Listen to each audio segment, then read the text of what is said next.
ನಾವು ಖಂಡಿತವಾಗ್ಲಿ ಅದಾನಿ ಅವ್ರಿಗೆ ಏನ್ ಸಪೋರ್ಟ್ ಆಗಿದೆ ಕೇಂದ್ರ ಸರ್ಕಾರದಿಂದ ಅದ್ರ ವಿರುದ್ಧವಾಗಿ ಅವಾಗೂ ಮಾತಾಡಿ ಇವಾಗೂ ಮಾತಾಡ್ತೀವಿ. ಅದಾನಿ ಅವರಿಗೆ ಸಿಕ್ಕಿರ್ತಕ್ಕಂಥ ಬೆನಿಫಿಟ್ ಈ ದೇಶದಲ್ಲಿ ಮುಂದೆ ಬರ್ತಕ್ಕಂಥ ದಿನಗಳಲ್ಲಿ ಪದ್ಧತಿಗಳೇ ಮೈದಾ ಹಿಟ್ಟು ನಿಮ್ಮಲ್ಲಿ ಅವರೇ ಕೊಡ್ತಾರೆ, ಚಕ್ಲಿ ಹಿಟ್ಟು ಅವರೇ ಕೊಡ್ತಾರೆ, ಆ ಲೆವೆಲ್ ಬರುತ್ತೆ ಅದು. ಯಾಕಂದ್ರೆ ಇಲ್ಲಿವರೆಗೆ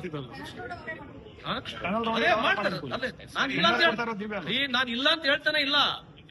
ಒಂದು ಆಕ್ಟಿವ್ ಪಾರ್ಟಿಸಿಪೇಟ್ ಮಾಡಿ ನೀವು ನಿಮ್ಮ ಮೆರಿಟ್ ನಲ್ಲಿ ಗೆಲ್ಲೋದು ಒಂದು ಟೆಂಡರ್, ಓಪನ್ ಟೆಂಡರ್ ಯಾರನ್ನ ಪಾರ್ಟಿಸಿಪೇಟ್ ಮಾಡೋದು ಡಿಫೆಂಡ್ ಮಾಡ್ತಾ ಇಲ್ಲ ಅವರಿಗೆ. ಬಟ್ ಅವ್ರಿಗೆ ಸಿಕ್ತಕ್ಕಂಥ ಕಾಂಟ್ರಾಕ್ಟ್ಗಳು ಯಾವ ಬೇಸಿಸ್ ಮೇಲೆ ಸಿಕ್ಕಿದೆ ಅಂತ ಬೇಕಾದ್ರೆ ಒಂದು ಟೈಮ್ ಕುತ್ಕೊಂಡು ಚರ್ಚೆ ಮಾಡೋಣ. ಮುಗಿಸ್ಬಿಡ್ತೀನಿ ನಮ್ಮ ನಿಮಿಷ. ಗ್ಲೋಬಲ್ ಟೆಂಡರ್ ಅಲ್ಲಿ ಯಾರನ್ನ ಪಾರ್ಟಿಸಿಪೇಟ್ ಮಾಡೋದು ಆಯ್ತಾ?